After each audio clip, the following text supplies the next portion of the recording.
జై శ్రీరామ్, జై శ్రీరామ్, జై బజరంగ బలి హనుమాన్కి, జై బజరంగ బలి హనుమాన్కి, భారత్ మాతాకి, భారత్ మాతాకి. ఈరోజు సంగాయపల్లి హనుమాన్ టెంపుల్ దగ్గరికి హనుమాన్ చాలీసా పారాయణంలో భాగంగా 60వ వారం ఇక్కడికి అందరూ కూడా రావడం జరిగింది. ఇక్కడికి వచ్చినటువంటి నా హిందూ బంధువులందరికీ హృదయపూర్వకంగా నమస్కారాలు. ఈరోజు ఒక ముఖ్య విషయాన్ని తెలియజేస్తున్నాను. చూడండి, మనం ఏమి చెప్పినా ఒక విషయాన్ని ఉదాహరణగా తీసుకొని చెప్పడం జరుగుతూ ఉన్నది. అయితే ఒక కాలేజీలో 2 పిల్లలు ఉన్నారు. ఆ 2 పిల్లలు కూడా హాస్టల్లో ఉన్నారు. మరి హాస్టల్లో ఉన్నటువంటి 2 పిల్లలు హాస్టల్లోనే కదా అనుకుంటారు. హాస్టల్లో అనుకున్నప్పుడు ఏం చేసిందంటే, ఒక పిల్లగాడు తెల్లవారుజామున 4 గంటలకు నిద్ర లేచి చక్కగా చదువుకుంటున్నాడు. మరి ఇంకొక పిల్లవాడు ఏం చేస్తున్నాడంటే, వాడు 6-7 గంటల దగ్గర హాయిగా వండుకుంటున్నాడు. ఒక పిల్లగాడేమో 4 గంటలకు లేచి మంచిగా చదువుకుంటున్నాడు. ఒక పిల్లగాడేమో 6-7 గంటల దగ్గర హాయిగా నిద్రపోతున్నాడు. అట్లా కొన్ని రోజులు గడిచింది. కొన్ని రోజులు గడిచిన తర్వాత 4 గంటలకు లేచి చదువుకున్నటువంటి పిల్లగాడు అన్ని పరీక్షల్లో మంచిగా పాస్ అయిండు. పెద్ద పెద్ద చదువులు చదివిండు. ఆ పిల్లగాడు కలెక్టర్ అయిండు. ఆ పిల్లగాడు 4 గంటలకు లేచి చదివినటువంటి పిల్లగాడు కలెక్టర్ అయిండు. మరి కలెక్టర్ అయితే ఎట్లా ఉంటుంది? తోవేంటి పోతుంటే ముందల 4 కార్లు ఎంట 4 కార్లు. ఆ ఎంజాయ్ ఎట్లుంటుంది అంటే అట్లా ఉంటుంది. అంటే నెలకు 2 లక్షల శాలరీ వస్తున్నది. ఎక్కడ పోయినా విలువ గౌరవము, ఎక్కడ పోయినా మంది అందరు సెల్యూట్ కొడుతున్నారు, మంది అందరు నమస్తే పెడుతున్నారు. ముందల 10 కార్లు ఎంట 10 కార్లు పోతా ఉన్నాయి. అటువంటి స్థితికి వెళ్ళుకున్నాడు.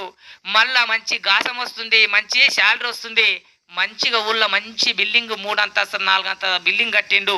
హాయిగా ఉన్నాడు. ఎవరు?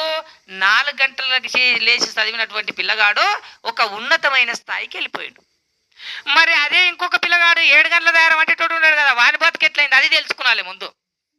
అయితే వాడు అన్ని పరీక్షల్లో ఫెయిల్ అయింది. ఇక అన్ని పరీక్షలు ఫెయిల్ అయిన తర్వాత, వరే నీకు చదువు ఇంకదిరా, నీకు జ్ఞానం ఇంకదిరా అని చెప్పేసి తండ్రి ఏం తీసుకుపోయిండు, బండల గన్లు ఉంటాయి కదా ఇక్కడ ఉండే చూడు మన తాండ్ర సైడు, ఆ బండల గన్లలో తినబోయి బండలు మోయనికి ఎత్తిండు తండ్రి. ఆ బండలు మోసి మోసి ఏం చేయాలి, లారీకి నింపాలి. ఒకటి ఎంత ఉంటుంది, 60-70 కిలోల వజన్ ఉంటుంది. మరి ఎందుకంటే చాలా సరిగా నేర్చలేడు.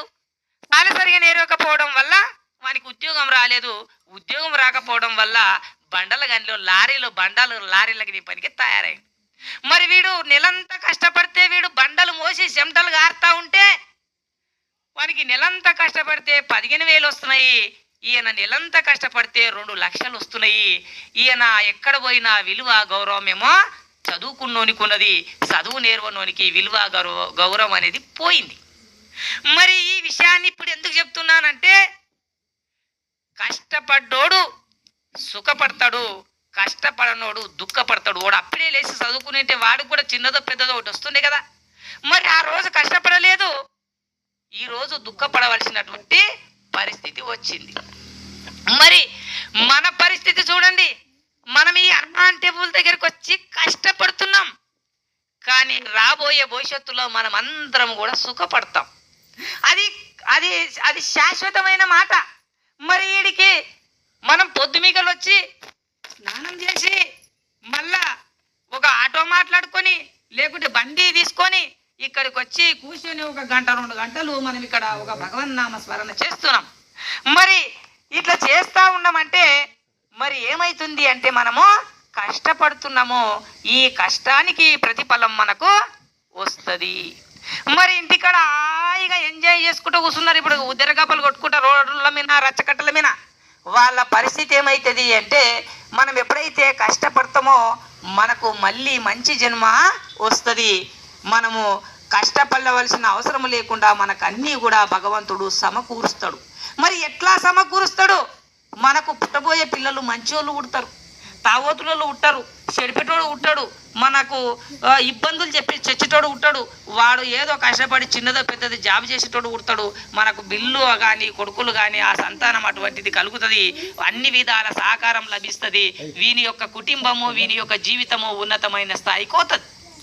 మరి ఎవరైతే ఇంటికాడ కూర్చొని ఈ యొక్క మంచి కార్యం చేద్దాము అనకుండా సోమరిపోతుల్లాగా ఉన్నారు కదా, వాళ్ళు ఏం చేస్తారంటే వచ్చే జన్మలా గాడిదయ్యి ఇప్పుడు ఈ లారీలో బండలు ఎట్లా మోసిండో వీడు కూడా ఆ గాడిద ఏం చేయాలంటే ఆ బరువులు మోయాలి, ఎద్ద ఏం చేయాలంటే గుణక కొట్టాలి, ఎద్ద ఏం చేయాలంటే ఆ బండి లాగాలి. అంటే అక్కడ కష్టం అనేది వస్తుంది. ఇప్పుడు ఇక్కడ కష్టపడకపోతే ముందల కష్టం వస్తుంది, రాదనే సమస్య లేదు.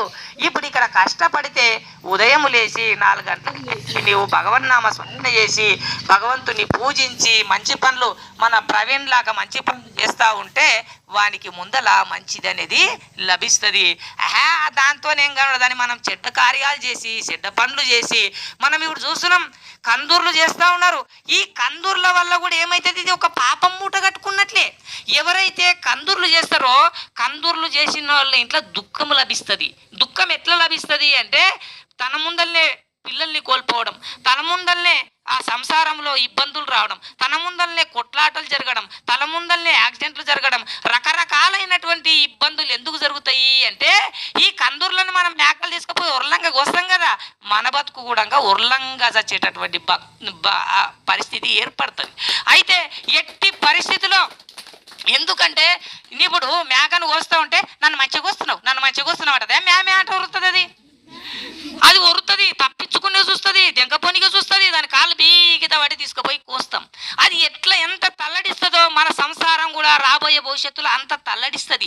ఇది ఎవడో మూర్ఖుడు దానికి మనకు అంటగట్టి ఒకరిని చూసి ఓడు 4 చేసినట్టు ఈడు 5 చేసినట్టు ఓడు 10 చేసినట్టు ఈడు 14 ఇట్లా చేసి మన యొక్క మతిస్థిమితం మొత్తం కోల్పోయి మనమంతా అజ్ఞానవంతులుగా తయారైపోయినాం. ఎట్టి పరిస్థితుల్లో కందూర్లు చేయకూడదు. ఇంకొకటి చూడండి, గ్రామాలలో చూస్తాం ఒకనొకని ఇంటి ముందర ఏం చేస్తారంటే మేకలు దసరా పండుగ సంక్రాంతి పండుగ వస్తే మేకలు కోస్తారు. ఆ ఇంటి ముందర జీవం ఎప్పుడైతే కోసిండ్రో ఆ ఇంటికి జయం లేకుండా చూడండి. మీరు పరిశీలన 30-40 ఏళ్ళ కింది నుంచి ఏ ఇల్లు అయితే కోసిండ్రో మీరే తెలుసుకోవచ్చు. ఇంటి ముందల వాళ్ళు ఇంటికాడ తంబాలకి ఇట్లా కడుతుండ్రి, దాన్ని గట్టి మేకని తీస్తుండ్రి అనేటటువంటి ఇల్లు 30-40 ఏళ్ళ నుంచి ఎప్పుడైతే చేసిండ్రో ఆ ఇంట్లో ఐలేదు నడవదు, సంసారం నడవదు, పుట్టిన పిల్లలు బీకారులు అవుతారు, ఓడి చెప్తే ఓడి చేస్తాడు, మొత్తం మీద ఆ ఇంటికి ఐలేత అనేది లేకుంటుంది, ఆ ఇంటికి శని చుట్టుకుంటుంది. ఎవ్వనింటి ముందల కూడా మేకలు కోయకూడదు, ఎవ్వనింటి ముందల కోళ్ళు కోయకూడదు. ఇది ఒక పాపము. ఆ పాపం ఏ ఇంటి ముందల జరుగుతుందో ఆ ఇల్లు ఐలేత అనేది లేకుంటుంది, ఆ వంశం అనేది నిర్వంశం అవుతుంది. ఇది శాశ్వతమైన మాట. ఎట్టి పరిస్థితుల్లో సంక్రాంతి వచ్చినప్పుడు కానీ దసరా వచ్చినప్పుడు కానీ ఈ పండుగలకు కర్రీలు చేసేటప్పుడు కానీ ఎవరింటి ముందల కూడా జీవాలు కొయ్యకూడదు, ఎట్టి పరిస్థితుల్లో కందూర్లు చేయకూడదు. ఈ యొక్క విషయాన్ని మనం అందరం తెలుసుకోవాలి. ఎంత మనకు కష్టాలు వస్తున్నాయి, మన కష్టం మనమే చేసుకున్నాం, మనమే పాపాలు చేసుకున్నాం, మనకు కష్టాలు వస్తున్నాయి. మరి మనం పాపం చేయకుండా ఉంటే మన కష్టం ఎందుకు వస్తుంది? రాదు. వచ్చినా కానీ కూడా భగవంతుడు దాన్ని దూరం చేస్తాడు. ఈ విషయాన్ని అంతా కూడా మనము తెలుసుకోవాలి. మనము ఏది చేసినా చూడండి, ఇక్కడ మల్లప్ప ఉన్నాడు, ఒక 200 గొర్రెలు ఉంటాయి. 200 గొర్రెలకు ఒక 50 గొర్రెలకు పిల్లతల్లులు ఉంటాయి. 50 గొర్రెల పిల్లతల్లు ఒక 100 ఉన్నాయి అనుకో, పిల్లతల్లులు ఒక 100 ఉన్నాయి, మిగతా గొర్రెలు ఒక 100 ఉన్నాయి. మరి ఈ గొర్రెలు చూడండి సాయంత్రం ఇంటికి వస్తాయా? సాయంత్రం ఇంటికి వచ్చినప్పుడు చక్కగా తన పిల్లొద్దకే పోతుంది తల్లి. పిల్ల కూడా కరెక్ట్ తల్లి వద్ద. మనకు అన్ని గొర్రెలు ఒకలాగా కనబడతాయి, ఒక్క గొర్రె కొనం దొరకదు, అన్ని ఒకలాగా కనిపిస్తాయి. కానీ 200 గొర్రెలలో చక్కగా తన పిల్లొద్దకి తల్లి పోతుంది, తన తల్లి వద్దకే పిల్లి వస్తుంది. మరి అవి ఎంత చూడండి, మరి ఎంత అన్ని ఒకలాగానే కొడతాయి కానీ కరెక్ట్ దాని పిల్లని గుర్తుపడుతుంది, ఇది కరెక్ట్ తన తల్లిని గుర్తుపడుతుంది. అటువంటి శక్తి మూగజీవులకు ఇచ్చిండ్రు. మరి మనం కూడా చూడండి, మన యొక్క భారతదేశంలో ఒక 150 కోట్ల జనాభా ఉన్నా ఎవరి కర్మ వానికే చుట్టుకుంటుంది. ఎవరికి మన కర్మ పోయి వేరేనికి చుట్టుకున్నది, వాని కర్మ వచ్చి మనకు చుట్టుకున్నది. మనం ఏం చేస్తామో ఈ గొర్రెల శుద్ధి ఎందుకు చెప్పినా అంటే ఎందుకు చెప్పినా అంటే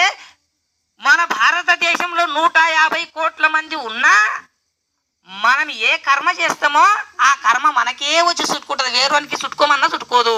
మనం మంచి చేస్తే మంచి కర్మ మనకు చుట్టుకుంటుంది, చెడు చేస్తే చెడు కర్మ వచ్చి మనకు చుట్టుకుంటుంది. ఇది తప్పదది, వినదు, అది ఎట్టి పరిస్థితుల్లో వినదు. ఈ మాట నేను చెప్పినటువంటి మాట ఏ ఒక్క మాట కూడా నాది కాదు. ఇది శాస్త్రపరంగా జగద్గురువులు చెప్పిండ్రు, గురువులు చెప్పిండ్రు, భగవద్గీత చెప్పింది, మన యొక్క 18 పురాణాల్లో అక్కడక్కడక్కడక్కడ పెద్దోళ్ళు ఏవైతే విషయాలను చెప్పిండ్రో ఆ విషయాలన్నీ కూడా సమకూర్చి మీకు నాకు చేతనైనంత వరకు, నాకు తెలిసినంత వరకు, నాకు భగవంతుడు ఇచ్చినటువంటి ఈ వాక్కుతో మీకు తెలియపరుస్తున్నాను.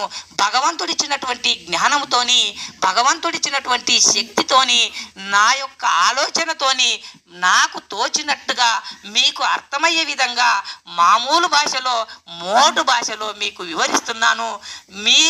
మీరు నాకు ఈ చిన్ని అవకాశాన్ని కల్పించినందుకు మీ అందరికీ కూడా హృదయపూర్వకంగా నమస్కారాలు తెలియజేస్తూ సెలవు తీసుకుంటున్నాను. జై శ్రీరామ్.